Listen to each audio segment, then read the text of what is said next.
Hey guys, Silver Oni here with G&A Podcast, joined by my lovely co-host. True be do. Yay, you got it right this time. Sorry, I couldn't come up with a creative, orgasmic intro like last time. You never create an I never orgasmic do. intro, so that's why I'm not even offended. Well, my wheelbarrow is sarcasm and dry wit, so we'll leave it at that. Using your brain, that's so 2014. I'm just going to be all glitter and sass and loudness and fuck it up and yes queen and so on. You are the show person here. That's exactly why I'm speaking this incredibly monotone tone. Well, I thought you were doing a metaphor for this week in anime, which was completely monotone and uninteresting. Yikes. Yep, I'm about to go in this week on a couple of shows and get a whole bunch of hate. Yeah, I'm gonna take this time to actually not be extra and just let Soren do it, because from our conversation he just looks like he's ready to go and just yell at everything and be mad at everyone, and I'm here just chilling. Alright, let's get into it with probably one of the only positive notes this week, and my personal episode of the week, Kakegurui. Same here. Yes. Was that an excellent plot twist, or was that a fucking excellent plot twist? That was so good! The vice president was a student council president the entire time! Oh my god, my name is based off of Scooby-Doo, and even I didn't see that coming. Yes.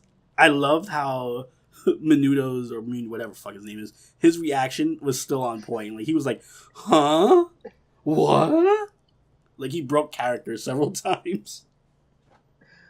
I love it. Yeah. His name is Menuda, not Menudo. Menuda.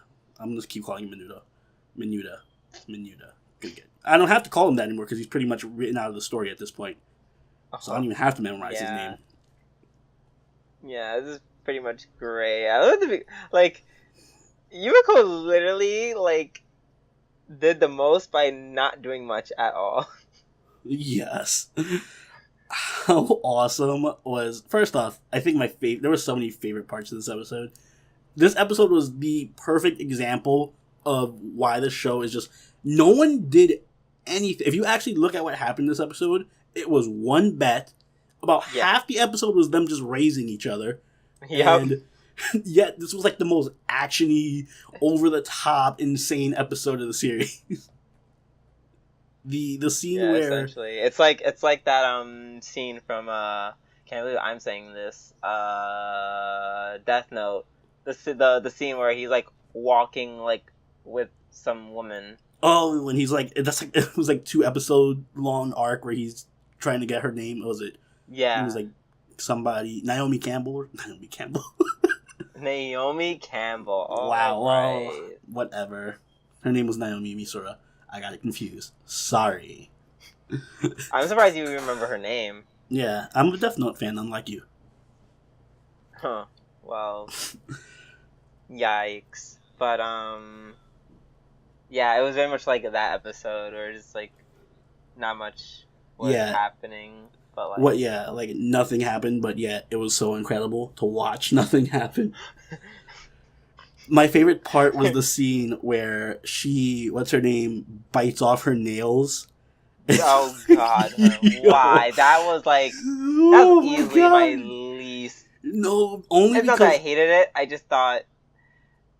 I know it's going to sound silly, but I just thought it was a bit over the top. Really? I guess it's the whole point of this anime. No, it wasn't in particular that nail biting scene. It was her biting off her nails, going raised up, I'll bet my life, or whatever the fuck she bet. And then, what's his name, Menuda, being okay, I appreciate that you're doing all this shit, but that's not really a how bet it works. You can make. Yeah, that's not how it works. You can't just put your life on the line. So, I appreciate the theatrics of this whole thing, but we have to bet, actual physical things. Yeah, you need to bet money. Not your fucking welfare of your life or whatever. Yeah, we haven't we haven't worked out slavery. Yeah, you can't just put yourself as a slave on the line. Oh, but yeah, no, that president twist was like 10 out of 10. Ultra great. Top 10 anime twist 2017. Yeah, easily. Like, that just fucked with my shit. Like, it was good. I enjoyed it. Did you know, I looked it up because I thought his voice was kind of familiar, but you know who Minuta's voice actor also voices? Oh god, who? I'm ready. Random anime trivia. Kyon from Haruhi. Yeah, I could see that. Yeah, I totally was when he started doing those like he started doing those like crazy like out of character like what's going like things like that. I was like, oh my god, this sounds like somebody I know. Who is this? Yes, underwhelming male anime character voice. Yeah. Yep, they both fit the bill. Also, what was with his hair turning white at the end?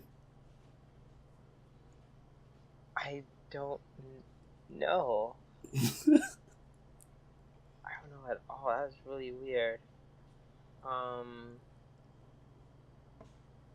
But yeah, so that's what happened with that. It makes me wonder, does the president have like a what's the word I'm looking for? Body double? Like a doppelganger? Or a twin? I guess. Because, you know. Like, once you try to figure out the tangibleness of her being both the vice president and the president, it's kind of weird, but... No, it's very, like, it's yeah, they were both in the same place. Like, they were both multiple times. In the helicopters. Yeah, and they were both in the same place multiple times. so whatever. My guess is, like, they just changed places at one point or something. Or maybe she does have a twin. I kind of hope they're, like, twins who, like, think that they're the same person. I read a book about that once. I read a book about that shit once. Ooh, that gets dark really weird. They had like a whole paragraph about how masturbation was done, and that in my mind sparked a whole another trail. That sounds really weird, and I feel like this show would go down that route really quick. Oh my God, they would waste no time doing that. Yes, I hope, and I pray. But I'm just sad that next week is the last episode. I didn't want it to end like this. Shoot. Like, I want this to go on forever. Forever. At least another season. Like, if it ends with a draw between them and then they have to make another season, I'd be totally fine with that. Or just ends. They will just kill each other. Oh, yeah. They just kill each other. Excuse me.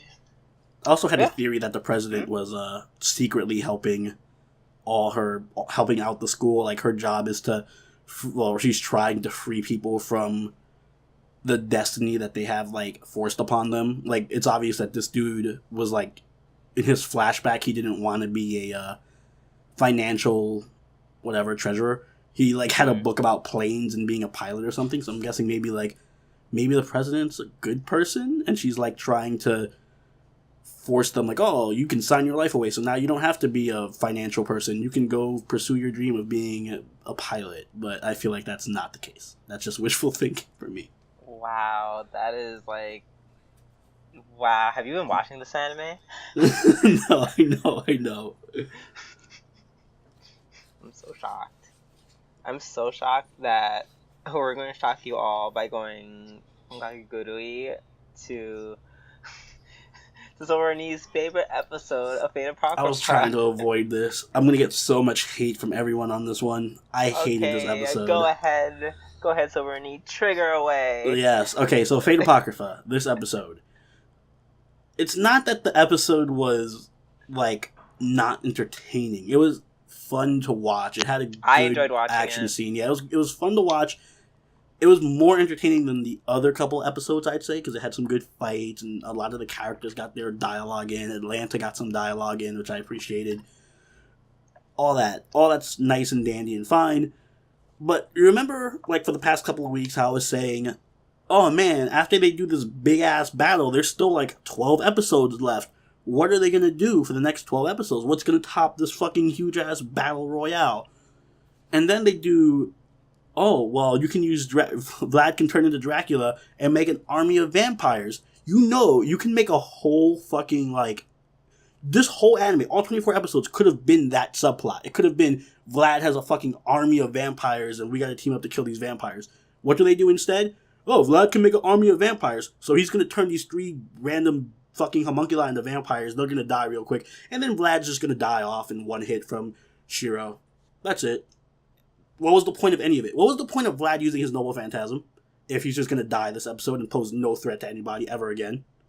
Like, this huge subplot that could have made the show, like, 30 times better with Vlad having, like, an army of fucking vampires terrorizing the city, and they have to team up. All the black servants and the red servants under Joan of Arc have to team up to take down Vlad, and all this other shit going on. That would have been a fucking amazing second half of the series. Nope. Fuck it. We need to show that Shiro's a ruler class servant, and he kills Vlad in one hit. Also, why is Darnik now being able to fuse with Vlad?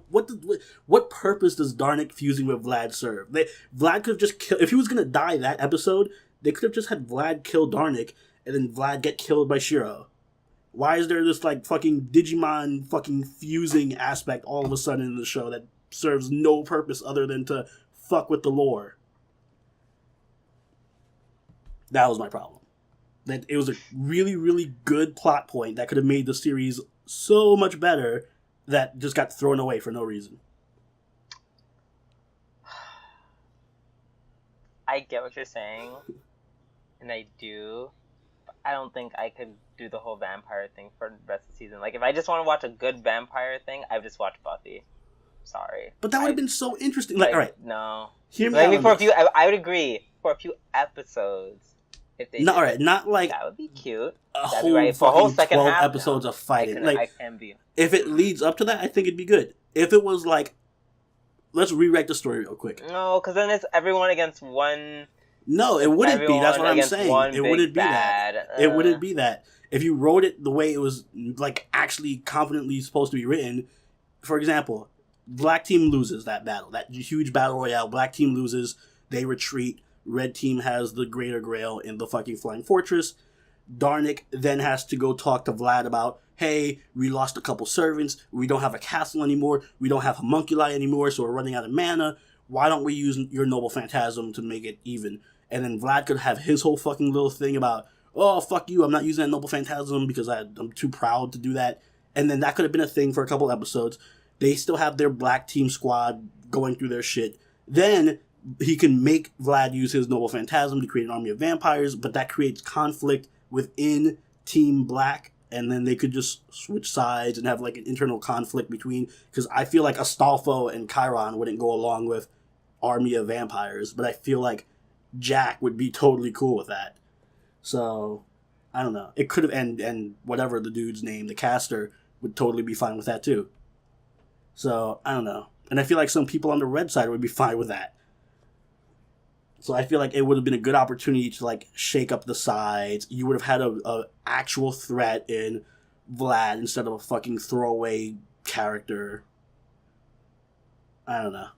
It's like and he would have posed a threat to Karna, who is the red side's, like, god Jesus figure. So I don't know. I feel like I just threw it away for no reason. So, like, what am I looking forward to? Then what's going to happen now?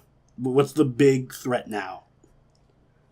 So, yeah, what? Is it going to be Shiro who's the main enemy? Is that more interesting than having an army of vampires led by Vlad, who's capable of taking on Karna and Achilles? But here's the thing, like, armies of vampires, that's been done already. That's why I'm literally, just, as someone who... But it's more interesting than whatever is... So it's still more interesting than having Shiro be the enemy. That has literally been shot in the head. Because it's not... even if it's a trope that's been used before, it can still be done effectively. It's still, like, an interesting concept. I think what your problem is that you have the same problem this show is having, where it's trying too hard to be different, and it's just being stupid. No. In my honest opinion, battle royales have been done before too. They can be done interestingly. I think it would have been very cliche if they went the whole vampire arc thing, and they had a whole arc dedicated to it. Compared to what though? Like, what are you honestly saying you're more interested in what Sieg and Joan are gonna do? You're more interested in what Sieg and Joan are going to do than fucking Vlad fighting against Karna and Achilles in his vampire form and shit. At least one is not predictable. One is boring, and even if something is a trope and it's predictable, if it's executed well, you think The Walking Dead is the first fucking zombie show to ever be on TV? No, it's filled with tropes and bullshit. It's still interesting because of the characters. You can do this, and this show has good characters.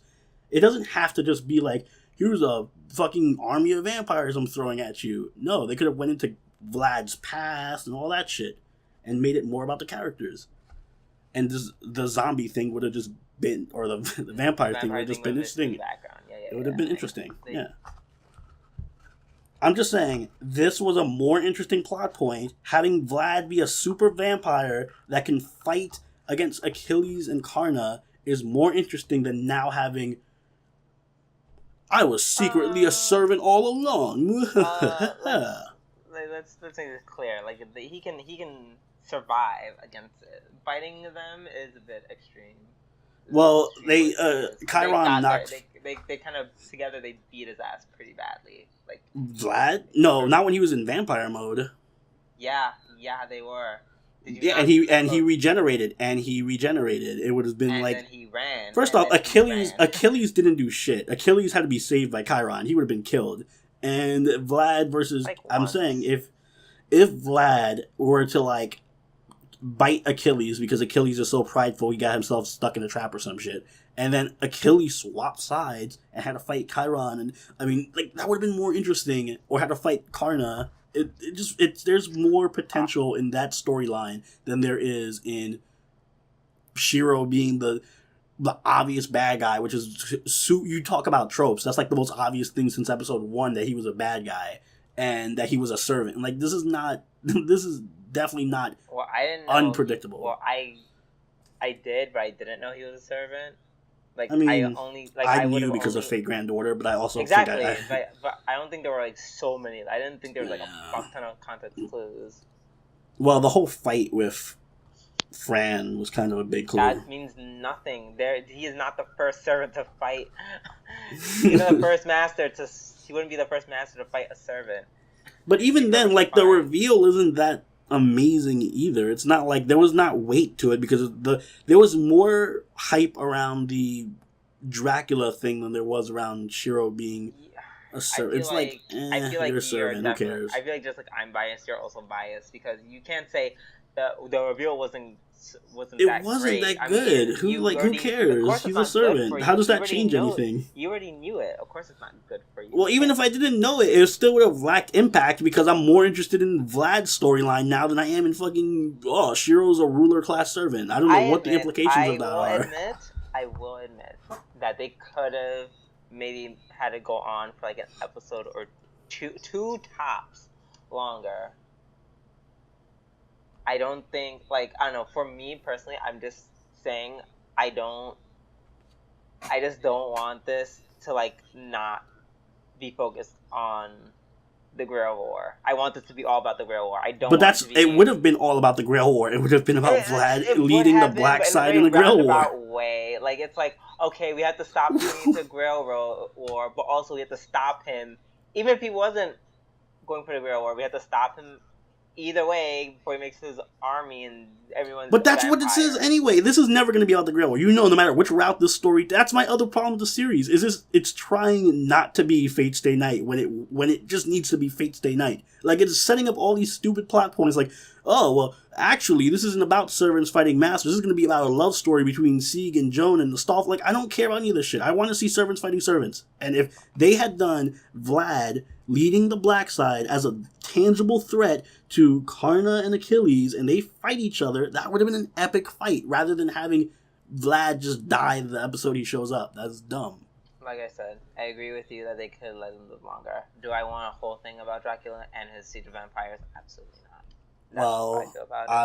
I'll hold you to that. If we get a boring ass love story or like a boring ass, so if we get anything that has nothing to do with the Grail War, are you going to take this back and be like, I'd rather have Vlad and his army of vampires because at least then I would have gotten to see a Grail War? Yeah, if it's that bad, then yeah. Because I seriously think this is going to be just no fighting. I think there's going to be no fighting in this. Or if it is fighting, it's going to be... Like, there's no threat. There's no threat. Fucking Karna's unopposed. He's godly. Achilles... you definitely have, Emiya, who owns, 1 million servants right now. So, they're all of them individual. Even all of them together can't beat Karna. It's dumb. He's too powerful. But Karna is one of the servants that Emiya owns now. Okay, but so Karna's the enemy? I don't then that's even worse, because then what's the story going to be? Emiya mind controlling Karna into fighting the other servants? Well, if he's a master, boring. If he's their master, it doesn't matter. Well, he's going to have to use a command seal for that, and it's still dumb. It doesn't make any sense. Why would he need to use a command seal? I'm pretty sure Karna will... Well, we'll see. Maybe that in itself could be a whole thing. I don't know. I'm just mad that they introduced a really compelling concept with with Vlad being Dracula and killed him off in the same episode to reveal a less interesting plot point about Shiro being evil when that was obvious this whole time. I think you just really like Ava from Neji. She's like one of your favorite characters. I don't care about, but that's the thing. I don't even if there was no vampire army part of it. I just want to see a powerful servant fight other powerful servants, and that's not the case anymore. There's a complete imbalance of power right now. I don't know. I think a lot of the weak ones are by the weak ones I mean the berserkers are dying off. I don't know. And there's no masters on the red side. That's boring too. This is not what... Yeah, I agree with that. The masters, there being no real masters on... It's I get why, because we can't have too many characters. There's 16 characters and 16 masters and yada yada. That's that would be too much. I feel like even that would be too much for 25 episodes. Then you know what they should have done? Then just do rulers opposing each other. Ruler of red side and ruler of black side. That would have been better too.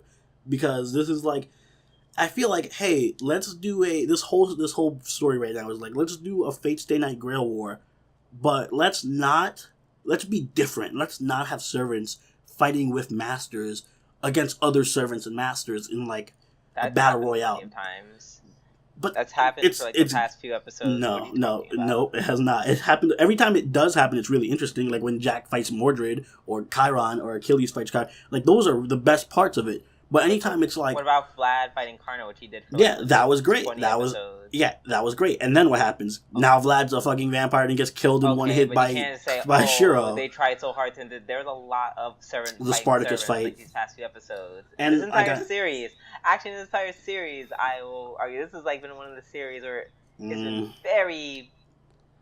I just see it. I see it going away. At some point, I'm not. Everyone just started fighting. Listen, I see it not being that because I think they're thinking too hard. Because I see, first off, the fusing between Darnik and yeah, that was a little. That's rubbed me the wrong. The Siegfried thing is rubbing me the wrong way too, and the whole Spartacus monster thing is rubbing me the wrong. I just want because it's dumb. It's a dumb concept. It's stupid. I just want to see if they wanted to do you know what would have been better? If we used the established lore and we made Siegfried Sieg's servant. Sieg got a command seal and he was just Siegfried's master. That would have been so much better than overcomplicating the situation by making a homunculi be able to fucking digivolve into Siegfried and all that other bullshit. I don't need any of that. I just want masters with servants fighting other masters with servants. That's it. I don't care about the homunculi. I don't care about Jones' crusade of neutrality, which is clearly not the case anymore. I don't know what the fuck that, and Vlad fusing with Darnik or any of this. I just want strong servants fighting other strong servants with masters. She's definitely not being one-sided to her. Whether she's being neutral, we can argue, but she's not playing favor. She's not favoring one team or the other. Well, no, she's not playing favorites in terms of one side over the other, but she was never neutral in this war. I feel like it depends. It's I know why she's doing what she's doing because I know she's doing it to protect the civilians. I don't think her point is to be... I don't think she exists to just stay there and do nothing. I think you guys are almost misconstruing that. You guys are thinking Poland being neutral as her... No, I want her to enforce... I want her to be there to... I want her to be like a ref. Yeah, I just want her to be like a ref. But that's not what she's doing. She's Oh, well, outsiders from Spartacus is going to blow up. That's two different things. Being a ref in the war and protecting outsiders, I don't want her to be security for humans. I want her to be a ref in the war. I don't want her to be like, I got to protect all the people in the village. If all the people in the village die because somebody has a noble phantasm that blows up cities, too bad. That's their noble phantasm. Deal with it. But I don't want her gimping the war. Using outsiders is literally... Using outsiders is what makes the fucking... Right now, you know what Joan is? Joan is the fucking fun police. She's like, what? Does somebody have a noble phantasm that'll make this more interesting? Fuck that. Kill that person. Literally involving outsiders against the rules. It also makes the show... It also makes the show more interesting. No, it's not against the rules if you do it without, like, people knowing. Like, if you go around killing civilians and you just don't do it in blast of light obliterating everyone is gonna get some attention. So. Well, you know what? They're not gonna know who did it, so you can easily write that off as like a nuclear explosion or something. Okay. We're gonna move on before he stays on this topic. I can literally talk about this the whole show. He's literally just like, he has a case of the extreme butt. Sorry, I don't hate this show, by the way. It's just that I'm really hung up on the whole, hey, we have a really strong enemy. Let's just ignore him and put Shiro as the fucking main enemy. I don't know, it bugs me. I'm fine with him being the main enemy. Why? Because I thought you hated Shiro. I hate Guts. Exactly. So that means he's gonna most likely die. I'm okay with that. Everyone's probably gonna die.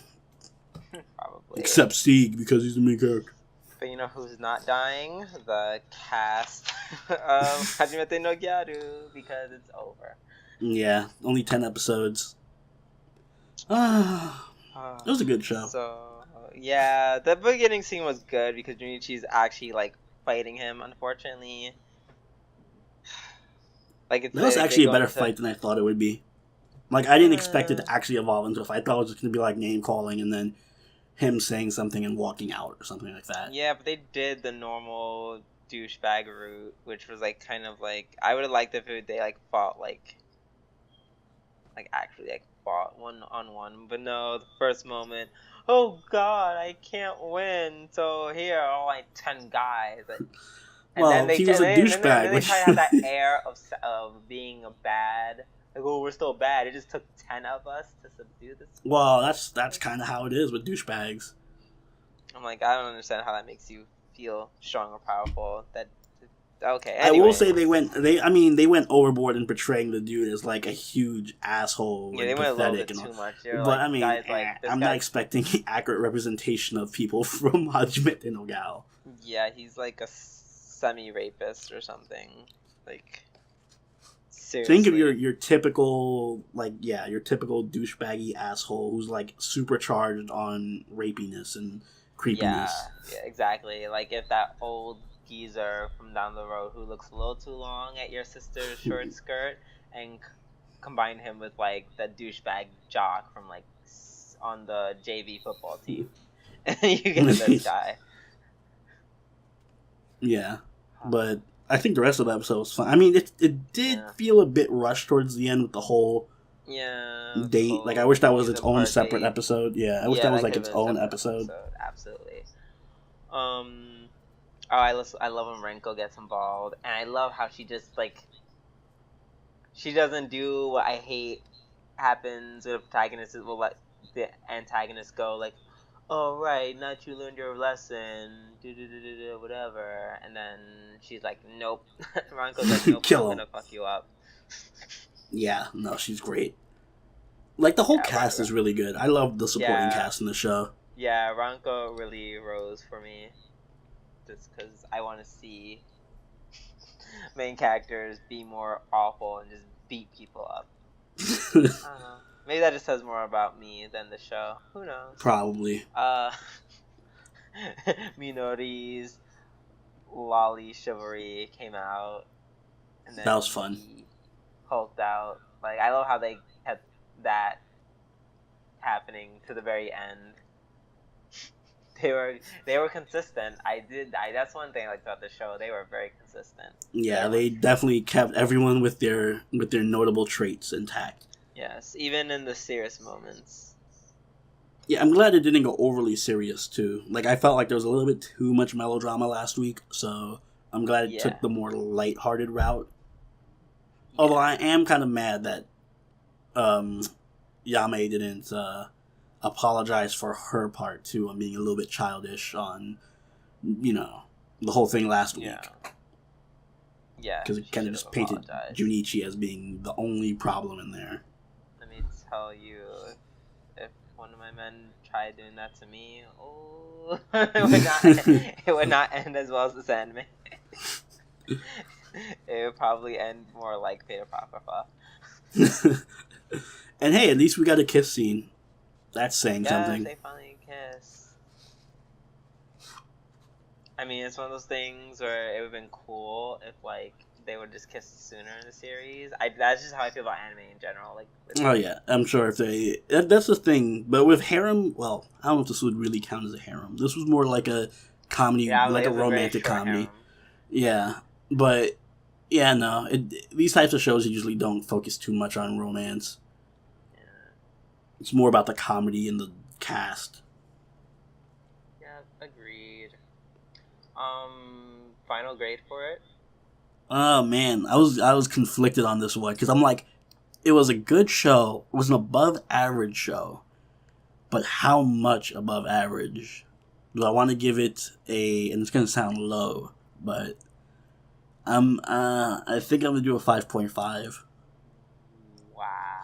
Because it's above average. 5 is average. But I don't know if I should push it to a 6.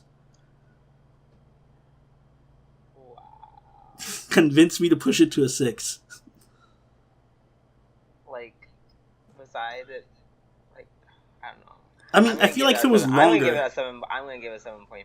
Wow, you really love the show. I just wish it was long. Like, if it was longer, I would have given it a higher score. I like this show because, like you said, the cast was so amazing. His friends, like, literally made the show amazing. And even he, every now and then, he would have his really good moments. Like, all his inner dialogue moments were, like, all 10. Like, I love those scenes.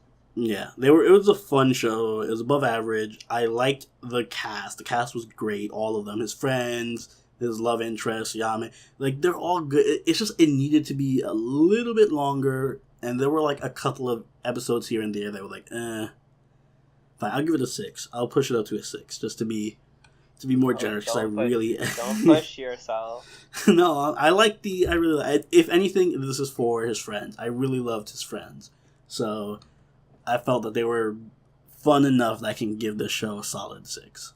So, slightly above average. Here, ladies and gentlemen, that's the end of Hajimete no Gyaru. Speaking of coming to the end of things, Hitorihime, my hero, seems to be coming to a close next week. So is everything else, but... Yeah. Well, whatever. Segue. I'm trying to be chill, and you're just ruining my buzz. The Vlad thing is killing me. Yeah, you can see that. Oh, great! This is another show. This is another episode I had a problem with. I know. Oh God, I'm gonna argue on this one, or maybe I don't know. I have mixed feelings about this, cause it's like it almost.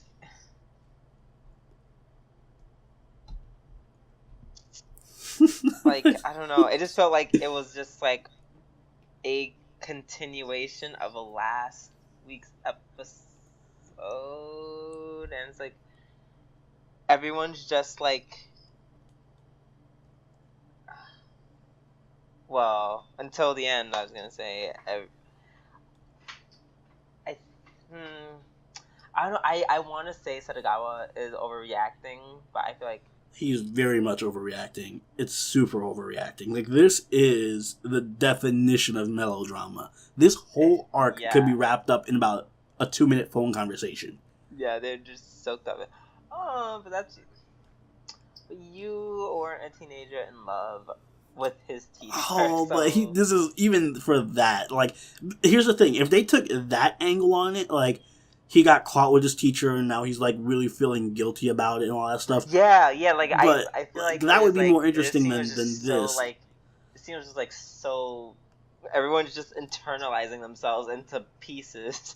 Yeah, because this is more about this is less about him, afraid that he'll get his teacher caught, and more about him being like, I'm inadequate and I don't deserve this and all that shit, which is not the this is way too elementary for the series. I think as much as it's delivered before, I think this is a very vague, low. There's so many other plot points they could pursue. They could pursue if they get caught by the principal or something. They could pursue the deal with his mother. Maybe Kosuke could show up at the house and be like, all right, we're gonna have to talk about why you're such an asshole to your son.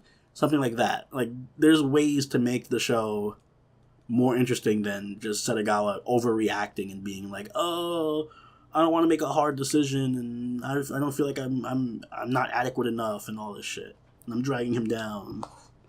Yeah, I feel like there's one of those moments where I know they're trying to make a conflict. Mm-hmm. It feels so forced. They can end it. But yeah, it feels like you need it. I feel like this needs something like this needs to be fleshed out for a few more episodes to end it right. But I feel like they just went a little. They went a little too hard. It's a wee bit too hard for no reason. That's how I feel. Part of me, but the other part of me that may or may not be biased, whatever. Just it makes sense that he's putting all this pressure on himself because that's all what teenagers do. They just put a lot of pressure on themselves. Yeah, if it was perfect if it was two teenagers together, then I'd be maybe more lenient on this type of thing. No, then I would actually hate this. Really? Because it makes sense he's putting all this pressure on himself because it's with first of all. But I feel then Kosuke should be the mature person in this. They put a lot of pressure on themselves when dating someone older because they don't want to come off as immature. That in itself is a huge pressure. Then on top of that, you have to give that air off to your teacher of all people. That's that kind of pressure is very and then all these dumb talks from fucking Kosuke what if we get caught by a teacher? But that's why I feel like this is dumb because I feel like Kosuke should just he's mature enough to solve this in a quick conversation. Yeah, Kosuke and they're both avoiding each other. It's stupid. I mean, it makes sense that Setagawa is because he's coming to his adolescence and his teenage emotions. That makes sense. Kosuke kind of just being oh, I'm a teacher, sweet, and then just not doing anything until Setagawa eventually just implodes on himself. Yeah, I feel like up with him. Kosuke is doing the worst possible job. He's more of a child than Setagawa is. But then I also feel like Setagawa's being extra about this. I'm gonna throw my phone and break it. Okay, all yeah, that's a bit extra. That was a bit much, but that's that was just being melodramatic for the sake of being melodramatic. Yeah. But yeah, I do like, however, which I don't know why I didn't talk about this because it was so obvious, how the whole hero complex might actually be a thing, as a bartender points it out. What, him having to they both they're having the hero complex, which is another reason why Setagawa is going so crazy. Yeah. Having a hero complex for a guy you're dating is actually pretty unhealthy because Kosuke is not a hero. He is a very flawed human being, as we are aware of. But to put all that pressure to feel like you have to protect the one who is protecting you, so in a way you have to have a power to keep him safe, which in turn is supposed to keep you safe. See, just talking, doesn't that Yeah, and that's my point. That's another point I wanted to, because that lends itself better to having the conclusion be Kosuke confronting Setagawa's mom, because then I feel like it would wrap up that whole hero complex thing a little better than this subplot. I think, like I said, I think this anime just needs more episodes. I also would love to see. I would love to see him confronting the mom thing, but I think it could be fleshed out in an arc that would be so good. Just was it? They did something similar in Toradora, correct? Yeah, that was the last arc of Toradora. Exactly, with Taiga's father, right? Yeah. Yeah, and that was so amazing. Like I think they could have done the same thing because it was very similar, and you know. Yeah, I can easily see this show. Well, if it was like if it got a second season or it was 24 episodes, I think it would have been better. It would have had because they would have had more. There's like a lot to work out in their relationship dynamic. You know, there's a lot of stuff there. Yeah, there's like just so much you can. Not to mention that you can still touch upon the, the relationship between Hasakura and and Kensuke. Oh.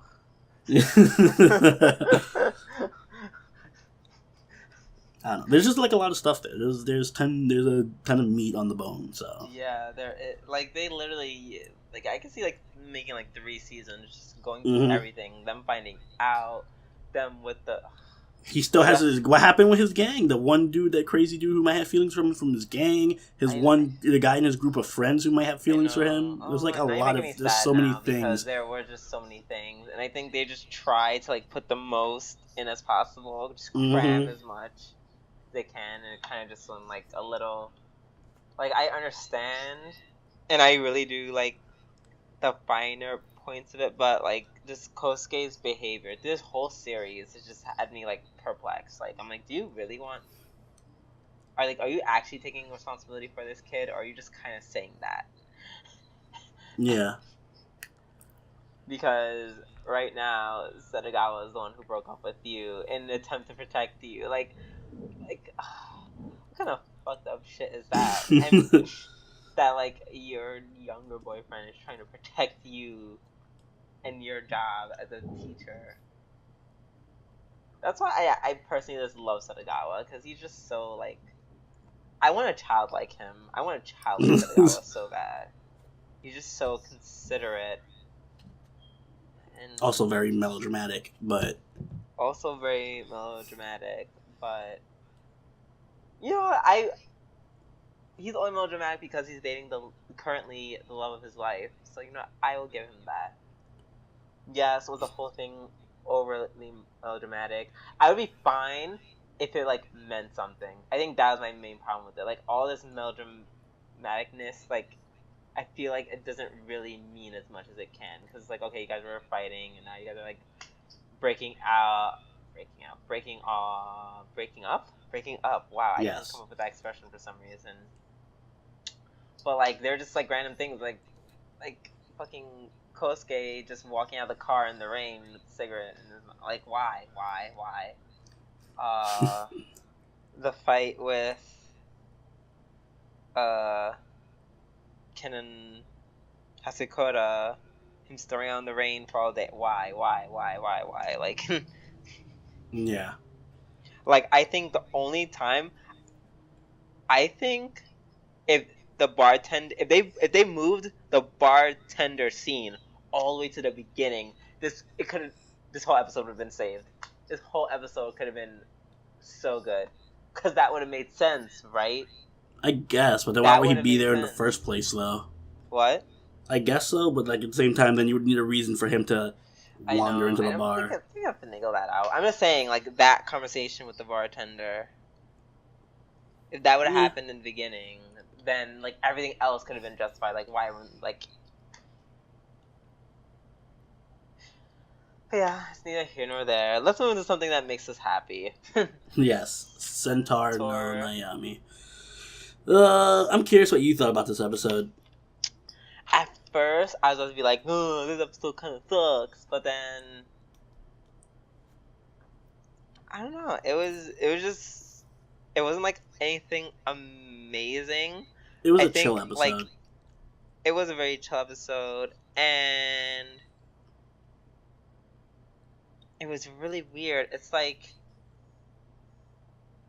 in a weird way, it's like I got to learn so much about Hime and Mitama through their younger siblings. Yeah, that is true. Yeah, you can see the reflection of their character in their siblings. Like, that was like, when I realized that at the end of the episode, it was like, this whole thing was worth watching.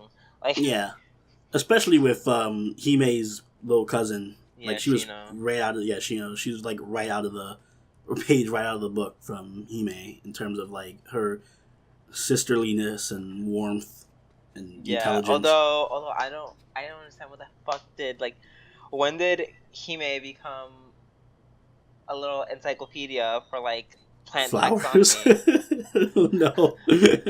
Like, if you know, we can't just say flowers anymore. I'm literally just like, it's like taxonomy at this rate. Like, yeah, well, maybe that's what she wants to do. Oh, I love everything about Mitama. So anytime there's like focus on Mitama and her family, I'm like excited. I especially love the jab. They always jab at her father. So oh my the whole god, like your father is the most important person in the house. That's important. Yeah. Oh my god, yo, that fucked me. And I love that scene. Yes, because it just showed like the whole thing with the twins. Like that second half just showed how much of a mother is. Because I realized that I'm like, why is she saying all this stuff? And I'm just like, and I like contemplated on it for like a second. Like, these are things you say about your mother. Like, they're actual things that you say about your mom. Like, mom is the prettiest. Like, yeah. There was a lot of little things. I also really love the miniature world building in it because it's like so in depth. There was like a whole little scene about the way that they designed their clothes to have the tail holes, but then you also have like the tag so it doesn't show their underwear while their tail is moving. Exactly. That was so that's like extra detail. Yeah. Like I wouldn't even consider that if I was making a world of people with tails. Exactly. Like, so oh no, that kind of character is just really good. I need my friend to watch this. I need Kyle to watch this anime. Like, just because there's so much stuff in it. Like, I think this would help him. This would help him because he's like he's an aspiring author. Oh yeah, this is great for people who want to like write and like who learn, want like, to know how to like world build and stuff. Mm-hmm. Watch this anime. It's so good. Like all these little things that I didn't think I would care about as much. Like now, like I appreciate them. Yeah, there's so much great character development and world building and like lore building and all that stuff in this show. Yeah, like it's hard to believe it's only been 11 episodes. Like I feel like in the 11 episodes that this show has gone, I've learned so much about the world that they're in and all the characters in it. It's such a fascinating place. Mm-hmm. And it does have a pretty big cast when you think about it. Oh. Because it jumps around so much. Yeah. Oh, is that my phone? Oh my god, my phone made a noise. Did you hear that? No. Oh. I don't know why that shocked me so much. Phone noise. You know, like my phone never makes a noise. I'm just like, I hear the ding, and I'm like, what? But yeah, no, this episode is just really like towards the end when you realize what it was about. It was just really good. Like you just appreciate it more. Yeah. Plus the kids are cute. I like the kids. Yeah, I also like the kindergartners like trying to like learn like to categorize things like the shapes with the shapes and then the flowers and trying to compare it to them. Yo, that made me not want to have a kid because I'm like, I don't know how the fuck I'm explaining this to you. What makes a square a square? No, this is a rectangle. Like it's a rectangle. What's also a triangle? I'm like, I thought this was like. At first, I was like, "Wow, this is really deep." What if a square is also a triangle, though? I'm like, listen, I don't have the capacity to teach you 2D versus 3D. All right, just eat your fucking Cheerios. Yeah, that was a good episode. I pleasantly enjoyed it. Mm-hmm. I'm gonna be sad next week when it ends. Mm-hmm. And then I guess you have Saiyuki. Oh, do you have like a bunch of shit to say about this one too? Do you really hate this one as well? I don't know enough about what's going on to hate it. I mean, I like the action at the end of the episode. It was fairly good. Yeah, the fighting. You know, it's a typical like the Sanzo party's having a fight.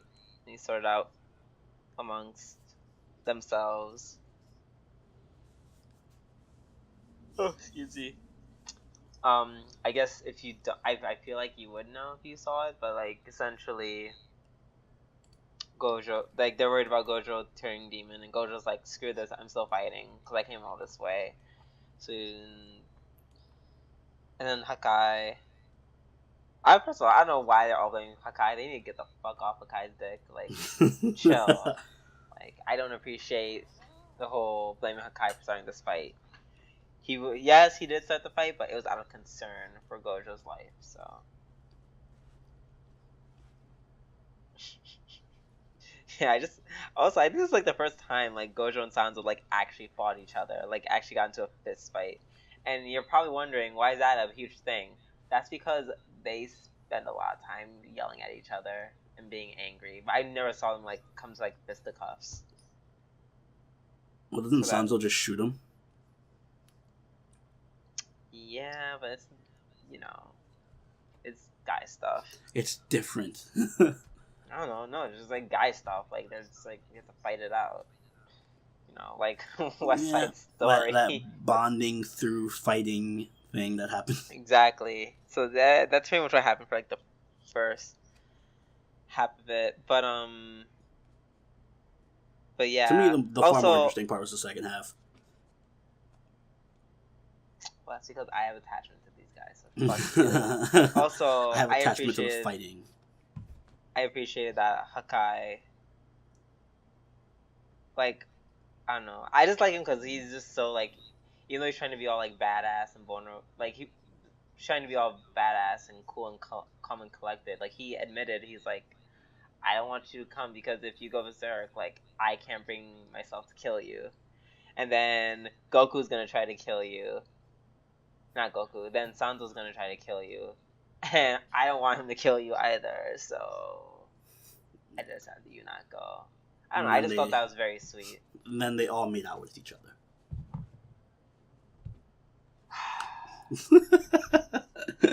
I'm sure that's in someone's fan fiction somewhere. Oh, absolutely. But still, it's not the point. The point is that because they had all this time of bonding, it's like, he's just trying not to get his friends killed. But apparently that's not as good as fighting, so fuck it. Let's just talk about that. Let's talk about the fight.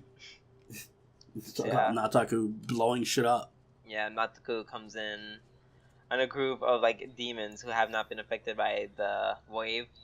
From what I assume is the barrier that Shadak has put up, which apparently encases their village, so it protects them from the wave. But yeah, Natsuko's like, you're all demons anyways, so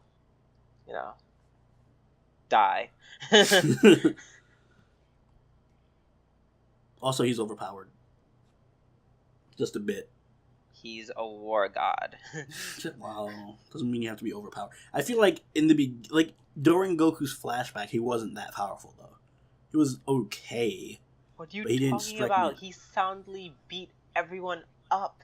He got taken down. He subjugated Lord Yumao, the very thing that Santo Party has spent their entire series to prevent from happening again. Listen, they didn't make him seem that powerful in the flashback. Not compared to now when he's blowing shit up. Well, because he didn't need to blow shit up to beat them. He just had to fight them normally. And he did. He just beat them soundly. He didn't... the only one who damaged him was himself when he stabbed himself. Well, you're aware of this, right? Well, that counts. It still counts. Okay, well... No, it doesn't. Well, he wasn't. Let's put it this way: he wased as flashy in the flashback. He wasn't like as flashy with his army of whatever and flashy orbs and lasers. Yeah, he definitely maybe got an upgrade. It's like watching Bruce Lee versus watching like I don't know a Gundam. Or you're saying he was Bruce Lee and now he's a I'm Gundam? saying in the flash. Yeah, I was saying in the flashback he's Bruce Lee, but now he's an actual Gundam. Well, that's fine because I like Gundams, and I can't wait for the last episode of fighting Nataku, which I assume at some point, maybe in the next 10 years, they have to come up with the next one because their journey is far from over. So yeah, it's like the One Piece of anime.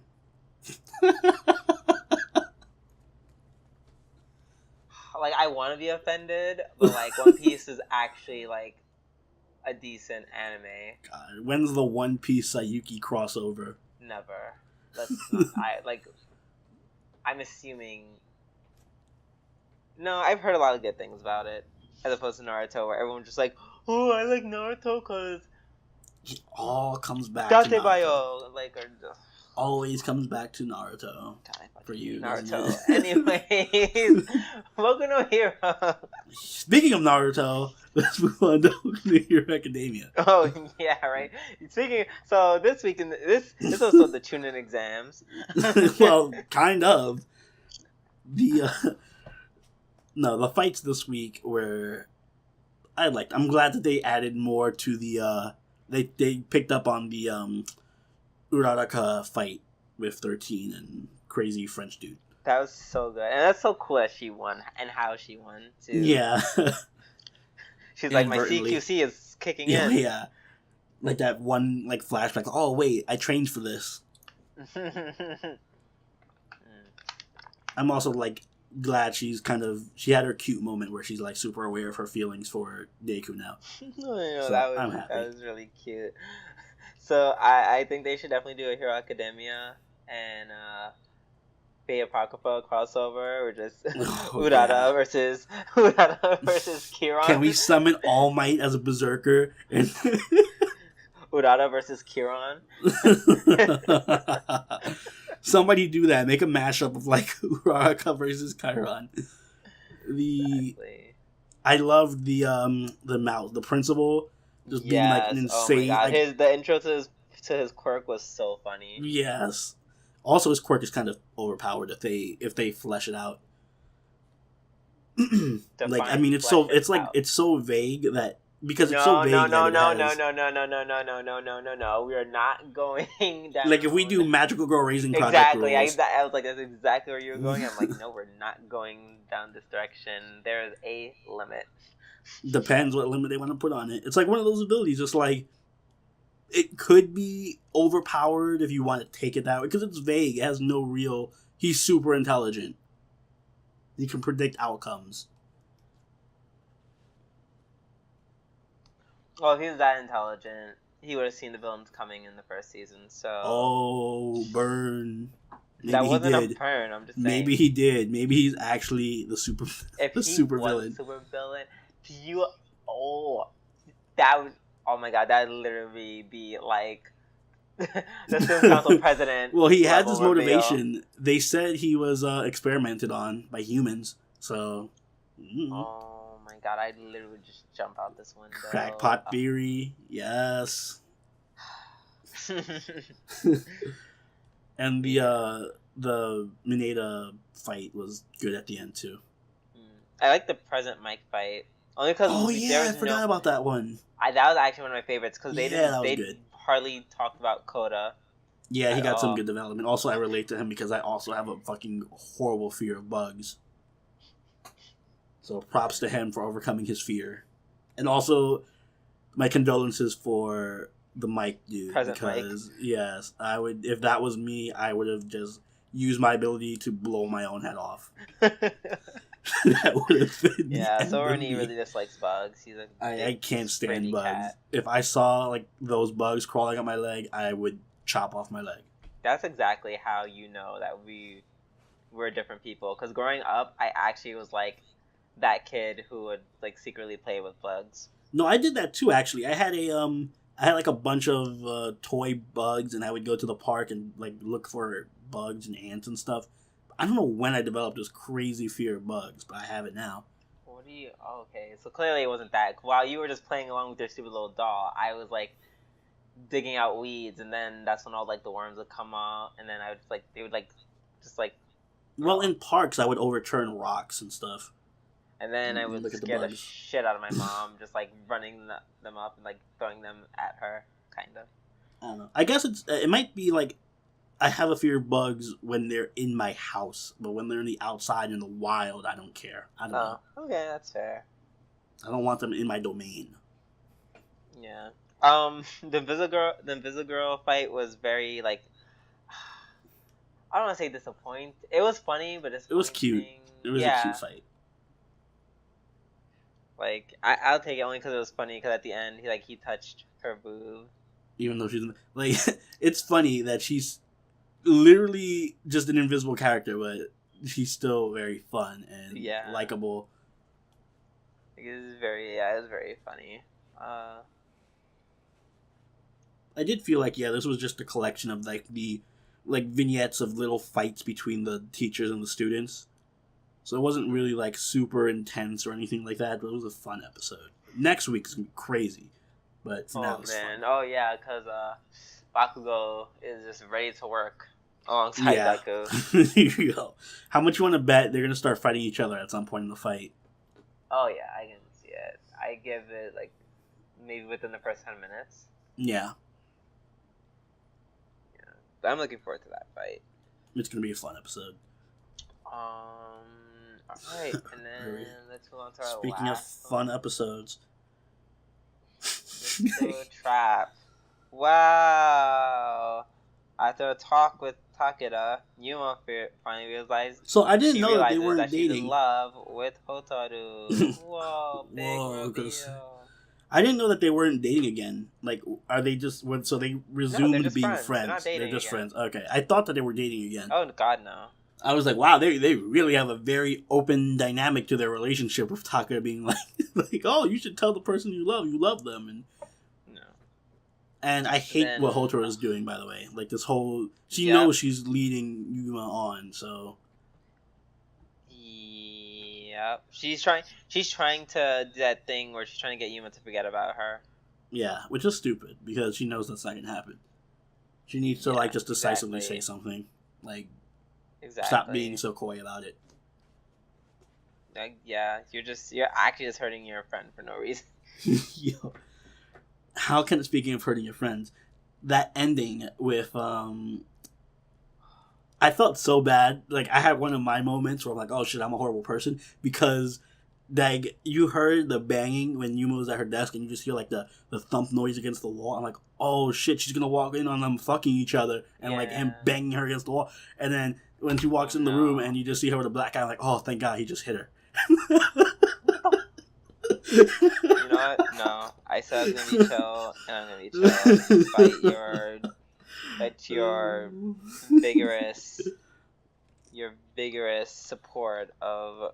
No, I just felt like it would have been more damaging to Yuma if she saw them. That's already happened like twice or 3 times, so... I know, but I don't know. I feel like now, though, like, I'm interested in seeing what...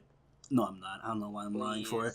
Nothing's gonna happen. I'm so ready. I'm so ready for her to just pick up that knife and just run it through Fuji. I feel like nothing is gonna happen. There's one episode left. There's no way they're gonna resolve any of these plot points. It's just gonna be like... They can if you just kill Fujiwara. Oh yeah. So either this is gonna be this is gonna literally be School Days where... Spoilers for School Days. Where they just kill Fujiwara and, like, elope. Or it's gonna be some open-ended bullshit where... Wait. How is that spoilers for School Days? I'm just saying, School Days ends violently. That is not how... That's not even how any of the arcs end. Well, none of them end with Sekai or Katsura eloping after killing Makoto. Though they should, but they don't. No. But, no, it's either going to end like them killing Fujiwara and eloping, or it's going to be some open-ended, like, oh, Yuma, you're misunderstanding. He didn't actually hit me. And then Yuma's going to be like, oh, you're right, Halter. I guess he didn't hit you. And they're just going to fucking end it with nothing being solved. And it would have just been all a waste of time. So, hopefully they end it with the School Days route.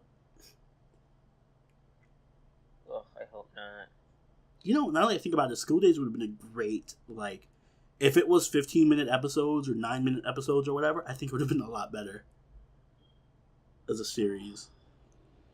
Me too. Because it does drag on a bit when you think about it. Like, there were a lot of episodes that were not needed.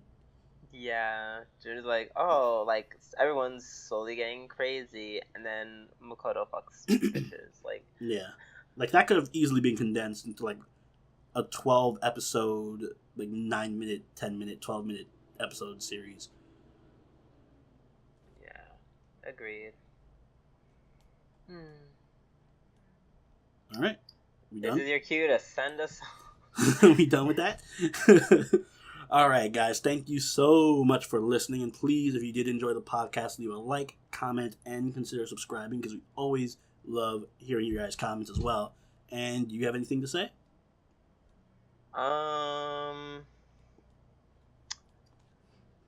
Goddamn, I was gonna have something really thoughtful and really wonderful to say, but nope. None of that. We are nearing the end, ladies and gentlemen. Oh yeah, guys, we're gonna get ready for this winter season, or rather the fall season. Yes, it's cuffing season here here in G&A podcast. Oh God. Yeah.